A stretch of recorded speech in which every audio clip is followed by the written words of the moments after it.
নমস্কার বন্ধুরা, আজকে আমি বানাবো তালের ফুরুলি কিংবা তালের বড়া। আপনারা যেটাই বলেন না কেন আমরা তালের বড়াই বলি। তার জন্য আমি এখানে একটা বোল নিয়েছি, এখানে একটা ছাঁকনি নিয়েছি আর এখানে একটা বাটি নিয়েছি।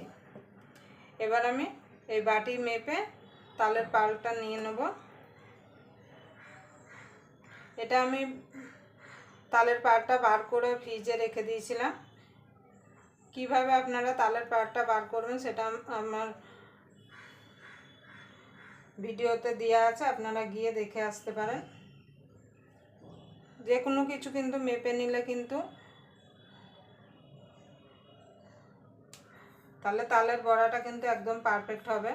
আমি কিভাবে এই তালের বড়াটা বানাই তার জন্য আপনারা পুরো ভিডিওটা দেখবেন, আশা করি আপনাদের ভালো লাগবে। ভিডিওটা দেখে যদি আপনাদের ভালো লাগে তাহলে অবশ্যই একটা লাইক করবেন, শেয়ার করবেন আর চ্যানেলটা অবশ্যই সাবস্ক্রাইবার করে নেবেন আর পাশের বেল আইকনটি অবশ্যই বাজিয়ে দেবেন, আমি যখন কোনো নিত্য নতুন রেসিপি আপলোড করব সবার আগে পাওয়ার জন্য।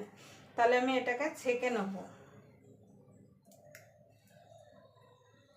অবশ্যই কিন্তু ছেঁকে নেবেন, না হলে কিন্তু তালের ভেতরে কিন্তু অনেক শাঁস থাকে, সেইগুলো কিন্তু পড়লে তালের বড়াটা কিন্তু খেতে একদম ভালো লাগবে না। আপনারা মশারি দিয়ে কিংবা সুতির কাপড় দিয়েও কিন্তু ছেঁকে নিতে পারেন।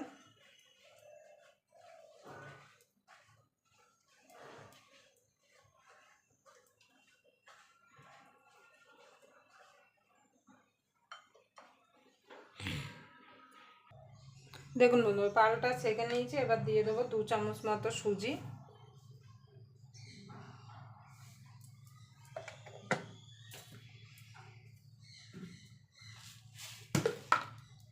এবার চিনি দিয়ে দেবো 4 থেকে 5 চামচ। মিষ্টিটা আপনাদের স্বাদ মতো দেবেন, যে যেমন মিষ্টি খেতে পছন্দ করেন।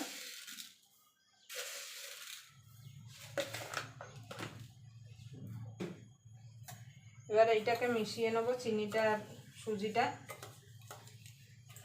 মিশিয়ে এটাকে মিনিট 5 রেখে দেবো। তাহলে সুজিটাও ফুলে যাবে, চিনিটা সুন্দরভাবে গলে যাবে। মিনিমাম 10 মিনিট রেখে দিলে কিন্তু, আপনারা চাইলে কিন্তু চিনিটা গুঁড়ো করেও দিতে পারেন। এবার এটা ঢাকা দিয়ে 10 মিনিট আমি রেখে দেবো। দেখুন বন্ধু, 10 মিনিট হয়ে গেছে। দেখুন সুজিটা আর চিনিটা সুন্দরভাবে কিন্তু চিনিটা গলে গেছে, সুজিটা ফুলে গেছে। এখানে দিয়ে দেবো আমি 2 থেকে 3 চামচ ময়দা, খুব বেশি ময়দা দেবো না।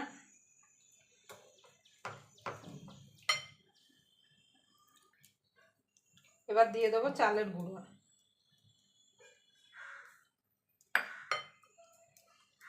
কেন চালের গুঁড়ো শুধু যদি আপনারা চালের গুঁড়ো দিয়ে করেন তাহলে কিন্তু খুব শক্ত হবে, আর যদি আপনারা ময়দা আর চালের গুঁড়োটা মিশিয়ে যদি এই তালের বড়াটা কিংবা ফুরুলিটা বানান তাহলে কিন্তু উপর থেকে মুচমুচে হবে আর ভিতরে সুন্দর নরম হবে।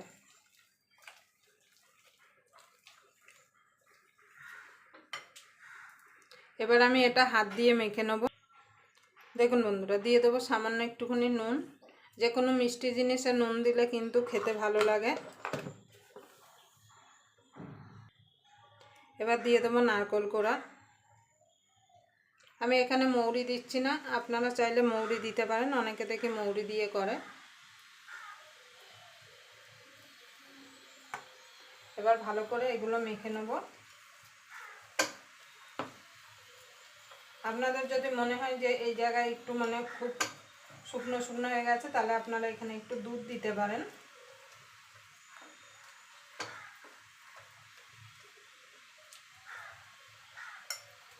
এবার এইভাবে মিনিট 5 ভালো করে ফেটিয়ে নেব। ফেটিয়ে নিয়ে এটাকে 10 মিনিট মতো আমি ঢাকা দিয়ে রেখে দেবো।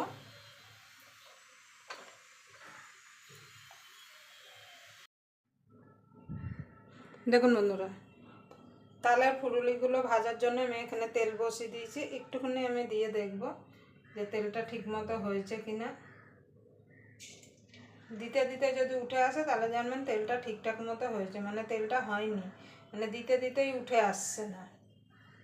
তেলটা আরেকটু গরম করে নিতে হবে। যদি তেলটা যদি ঠিকঠাক মতো যদি না হয় তাহলে কিন্তু দেওয়ার পরে কিন্তু কড়াইতে কিন্তু লেগে ধরবে।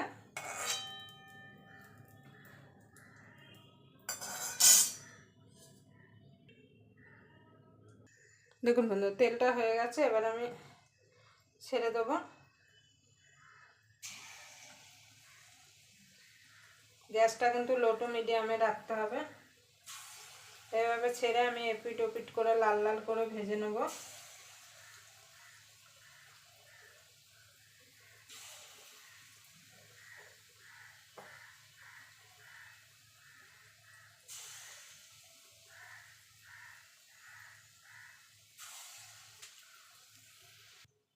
দেখুন বন্ধুরা এপিট ওপিট করে লাল লাল করে ভেজে নিয়েছি, এবার তুলে নেব।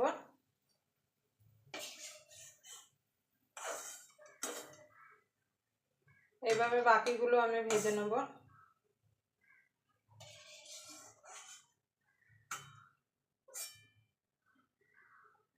দেখুন বন্ধুরা এইভাবে বাকিগুলো আমি ভেজে নেব।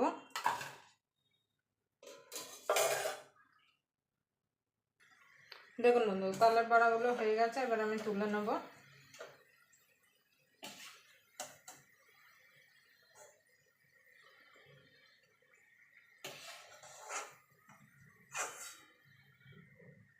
এবার গ্যাসটা নিভিয়ে দেবো,